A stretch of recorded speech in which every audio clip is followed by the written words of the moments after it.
Halo teman-teman, kembali lagi Halo, di review mingguan One Piece. Masih bersama Mas Budo dari OPMCI. Kali ini kita akan membahas review chapter berapa Mas Budo? 1000. 1108. Sebelum itu jangan lupa subscribe dulu teman-teman yang belum subscribe. Yang udah subscribe terima kasih, tanpa bantuan teman-teman kita tidak akan bisa berkembang juga. Langsung. Oke, lanjut aja. Jadi ini kelanjutan chapter lalu ya Mas ya. Langsung. Jadi ini basically apa namanya? Kayak menegaskan kecurigaan kita aja. Kalau emang Karibo itu emang pengen bocorin soal Ancient Weapon ke Teach, ke Blackbird. Betis. Ya basically itu Aku aja sih sukanya- Mas ya. Aku sukanya di sini tuh nggak langsung diterima sih. Jadi emang kan Teach hati-hati ya. Jadi masih ada kehati-hatian itu. Iya apalagi kan emang Tapi ya masuk akal sih. Tapi gimana Mas? Gimana? Enggak, tapi pasti diterima. Iya. Untuk kepentingan cerita maksudnya. Ya yang jelas seperti katamu kemarin, ini bakal membuat posisi Kurohige itu minimal setara sama Luffy. Nggak plot armor gitu loh. Lanjut. Aku sukanya di chapter ini tuh kita mulai dikasih lihat kalau Vice Admiral tuh juga ancaman yang berarti. Dan Vice Admiral yang muncul dikenalkan satu-satu walaupun sekilas-sekilas ya. Cuman ya itu tadi apa namanya ada giant, mereka ancaman mereka tidak sesignifikan yang diharapkan ya. Ya akhirnya gara-gara ada raksasa jadi ya segitu doang. Itu sih itu plus minus kemunculan raksasa itu jadi skala apa ya, danger point-nya itu jadi turun gitu loh. Ya apalagi dari sisi sebelumnya itu Jewelry Bonnie dikasih lihat kalau dia punya kendali sama Pacifista. Jadi ya udahlah, ini udah kayak sampai ada yang mikir kalau di sisi Vice Admiral aja ada yang mikir gimana kalau Berserkal-nya dibatalin aja ya kan. Soalnya udah susah banget. Dari sisinya Luffy udah gede banget kekuatannya. Cuman leverage-nya kebesaran. Yang aku suka di bagian itu ada Vice Admiral Doll itu casually ngasih lore kalau dia itu 20 tahun yang lalu anak buahnya Jaguar de Sao. Ya ini One Piece banget sih. Sekilas, walaupun sekilas-sekilas ya. Hal penting-penting nggak penting itu tuh One Piece banget. Lanjut. Ya, ini seperti yang kita bilang tadi. Dan kita juga dikasih kayak penegasan kalau Dory dan Brogy ini emang mau nolongin Luffy ya kan. Iya. Cuman yang menarik ya seperti yang dikatakan mereka, Franky itu fotonya nggak ada nyambung-nyambungnya sama dia, jadi wajar kalau nggak nyadar.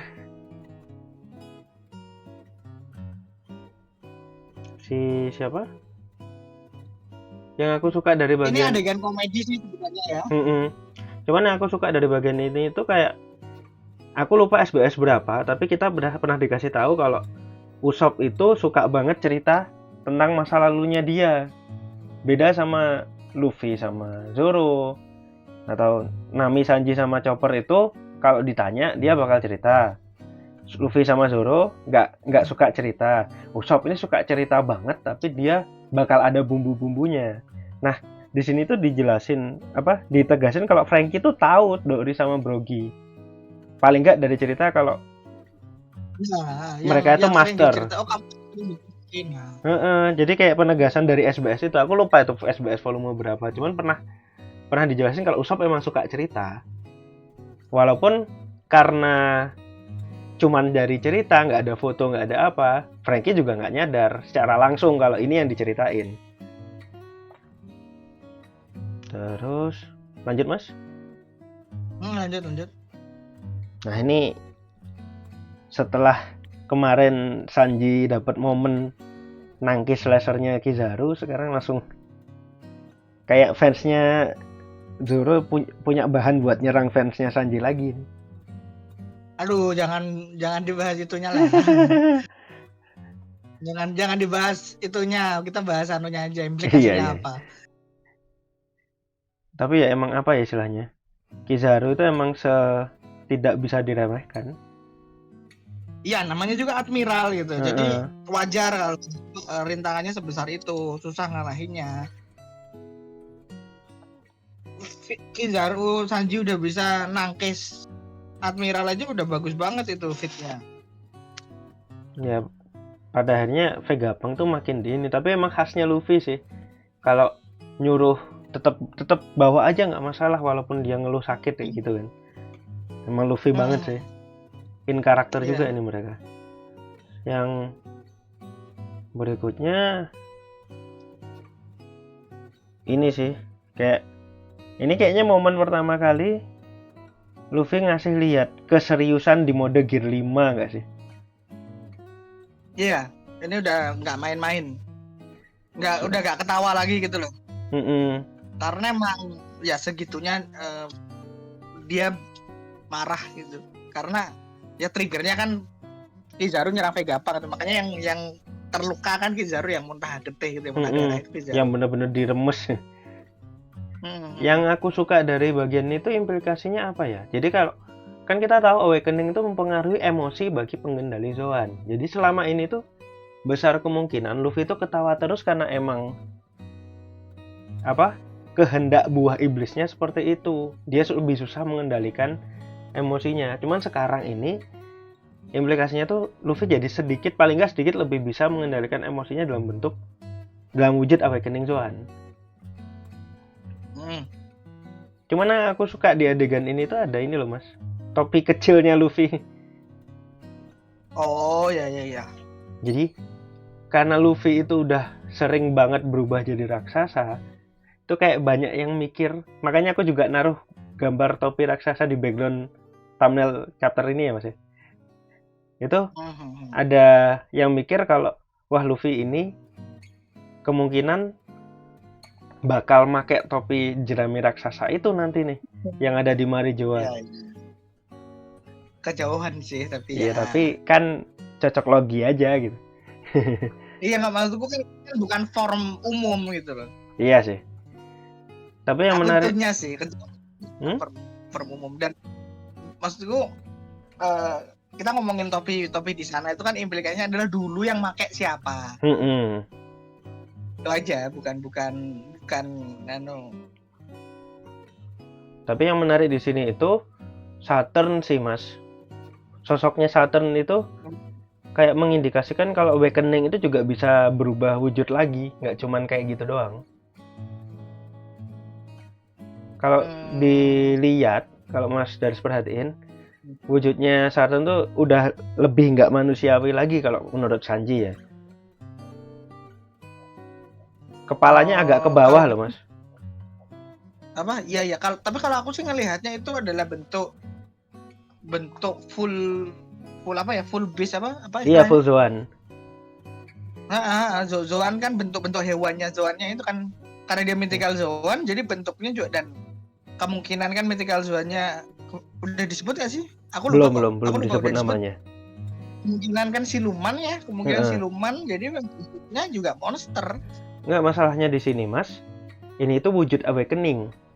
Jadi ini implikasinya pertanda kalau wujud awakening itu juga full Zoan itu juga bisa di full awakening kan. Ya. Selama ini kan kita cuma ngelihat awakening dalam bentuk hybrid.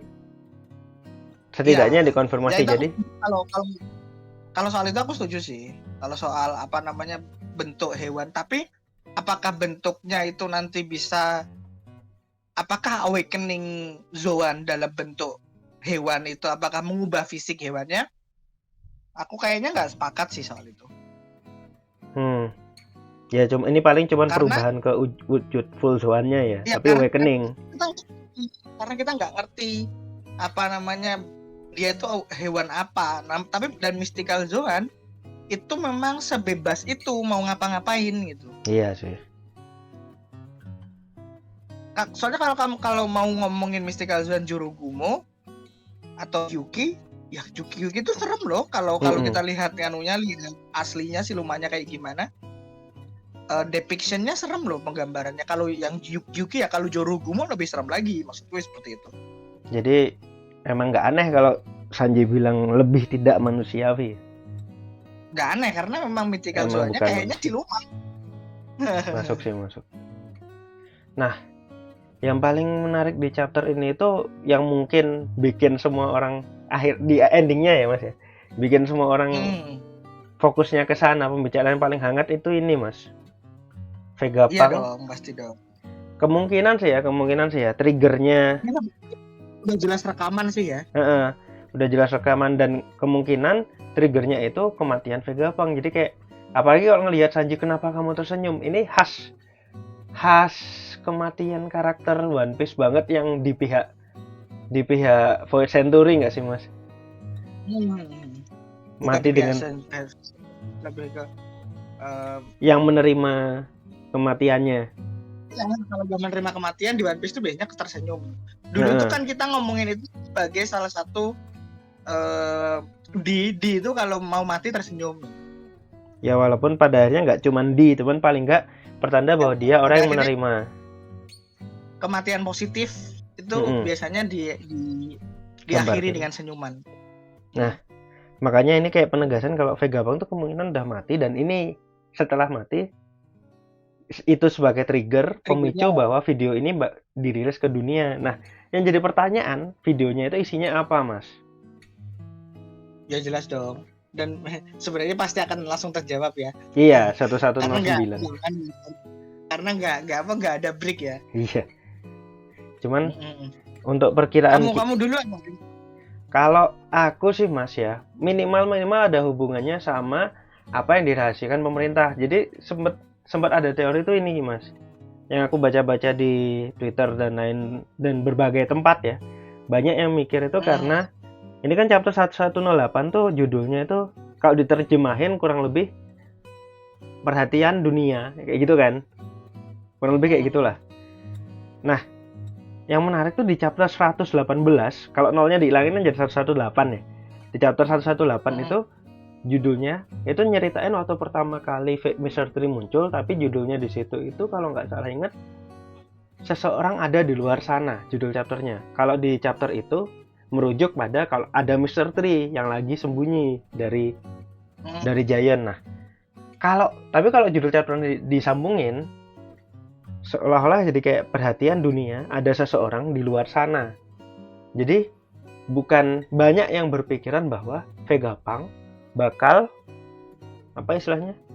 membocorkan soal Imu sama yang sosok yang sampai sekarang masih jadi misteri di dunia One Piece. Yang tahu aja masih dikit. Ya. Kalau aku nggak suka ya sama teori itu ya, terlebih karena fokusnya tidak di cocok logi, bukan bukti situasi dan sebagainya. Soalnya tidak ada bukti bahwa Vegapunk tuh tahu ada Imu sama. Jadi kalau ngomongin narasi cerita, kalau tiba-tiba dia ngomongin Imu sama, lah ini kapan nih? Dia taunya kapan? Kalau di ini kayak Yamato yang tiba-tiba gak gabung baru dijelasin kemudian, itu nggak oke. Kayak gitu tuh ngomongin narasi cerita nggak oke. Masih bahas Yamato ya Mas? Maksudku kita tidak pernah diperlihatkan Vegapunk ngerti ada Imu sama, Vegapunk ngerti ada Void Century, ya. Kan dia diserang karena mempelajari abad itu. Jadi kalau aku lebih sepakat bahwa ini akan menceritakan soal abad kekosongan dan kerajaan yang hilang, Ancient Nano. Jadi dosa pemerintah dunia yang akan diceritakan Vegapunk. Kenapa? Karena ini adalah willnya Ohara. Kita udah melihat bahwa Vegapunk sempat ke Ohara dan dia sangat sedih dengan kejadian Ohara. Nah, ini paralelnya adalah di Ohara itu di blok sama Buster Call. Sedangkan ini gimana? Koreksi dikit mas. Ya aku setuju sama teori ini. Cuman O'Hara itu kalau ingat Profesor Clover itu mau nyebutin nama kerajaannya, terus dibungkem pakai tembakan CP9 waktu itu. Iya ya. Enggak, maksudku ini bukan itunya ya. Iya. Tapi ini implikasinya adalah O'Hara itu diblok sama Buster Call. Sedangkan sekarang sudah ada Buster Call, tapi informasinya tetap keluar. Jadi ini kayak balas dendam gitu loh, balas dendamnya O'Hara gitu loh. Masuk sih. Gampang. Cuman kalau aku sukanya kan bukti-bukti situasi seperti itu, narasinya nyambung. Nah, aku suka kalau kayak yang teori yang kamu sebutin tadi itu lebih ke cocok logi yang dicocok-cocokin aja gitu. Cuman yang pengen aku sampein sini ini gini sih mas. Jadi kalau ngelihat situasinya juga, Vegapunk mungkin tidak akan menyampaikan pesan yang terlalu panjang. Soalnya banyak risiko bakal dibungkem lagi oleh Buster Call atau jaringannya dikacauin entah gimana. Kemungkinannya masih banyak kayak gitu. Jangan lupa pemerintah dunia itu selalu gagal untuk mengintersep hal-hal kayak gini. Iya. Cuman di sisi Vegapunk pasti ada kekhawatiran itu, Mas. Jangan lupa juga Vegapunk itu ilmuwan paling jenius di dunia. Mudah buat dia bikin sesuatu yang nggak bisa diintersep, karena yang nginvent Deden Mushi buat ngintersep itu Vegapunk. Iya. Cuman pasti namanya di sisi sebentar Mas. Di sisi Saturn kan emang ada ilmuwan juga. Maksudku itu paling nggak pesannya itu tidak akan terlalu panjang. Sampai nggak mungkin seluruh sejarah, minimal tidak mungkin Void Century itu dibabarkan semuanya di sini. Jadi yang paling mungkin kalau ngikutin teorinya Mas Daris, bentar Mas. Ini poin-poinnya aja. Poin-poinnya aja. Tapi kalau menurutku pribadi ya Mas ya, kalau ngikutin teorinya Mas Daris, kemungkinan yang dibocorin itu kalau ngikutin paralel sama O'Hara, yang dibocorin itu minimal nama kerajaan Ancient Kingdom-nya. Ya, aku juga mau ngomongin itu sih, nama kerajaannya. Karena apa? Ini waktu yang tepat untuk ngungkapin nama kerajaannya ke publik. Karena ngomongin narasi cerita, tidak ada cerita yang bisa mengumumkan sesuatu ke publik selain ini. Habis ini apa? Habis ini Elbaf. Habis Elbaf kita langsung ngegas ke mana? Ke Raftel. Raftel. Jadi memang secara narasi ini memang paling pas untuk ngumumin namanya. Dan dari sudut pandang kita sebagai seorang pembaca, kita udah ngerti sejarahnya gimana. Kita cuma belum tahu namanya. Namanya dimunculin di sini. Tapi menurutku brief singkatnya nanti akan ada dari Vegapunk. Nggak akan tiba-tiba halo dunia, dulu ada kerajaan namanya ini loh. Nggak akan gitu doang gitu loh. Nggak segitu doang, cuman paling nggak tidak akan sepanjang itu. Iya. Akan ada nanti. Jadi itu setidaknya bakal ngungkapin dosa pemerintah dunia. Benar, dosa yang itu pasti. Yang kemudian akan meruntuhkan legitimasi pemerintah dunia terhadap kekuasaan. Minimal memberikan keraguan. Kayak apalagi Vegapunk itu disukai banyak orang ya Mas ya. Benar, Vegapunk tuh orang baik lah. Dan ini makin penegasan kalau Vegapunk itu memang benar-benar orang baik. Yang aku penasaran tuh nanti gimana, apa istilahnya, gimana dunia memandang Luffy setelah ini. Itu yang aku penasaran nanti sih. Iya sih, itu yang menarik, itu poin menarik karena Luffy kan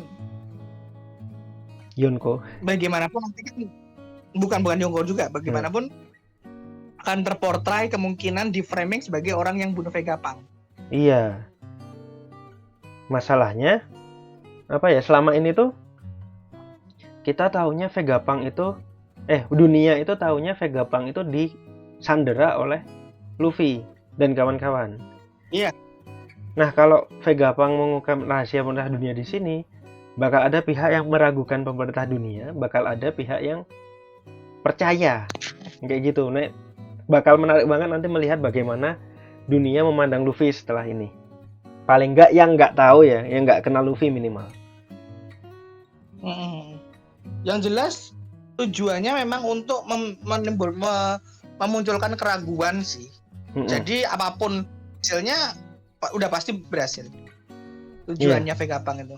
Minimal bakal ada pihak yang ya sedikit banyak mendukung Revolutionary Army lah ini. Ya, dan itu membantu Dragon. Heeh. Domino efeknya kayaknya panjang itu aja banget sih. ya. Apalagi? Ada lagi nggak? Mungkin udah mas. Oke, udah ya. Yang jelas ini emang Oke, udah kira-kira domino efeknya bakal panjang banget ini ke depannya. kita nggak sabar untuk nunggu chapter 1119 ya. 1109 nggak pakai belas.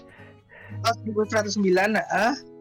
Apakah yang disampaikan Vegapunk ya, nanti kita lihat lagi. Kita lihat di Bentar lagi banget ya. Senin depan. Oke. Thank you. Sampai ketemu di Review. konten review kami.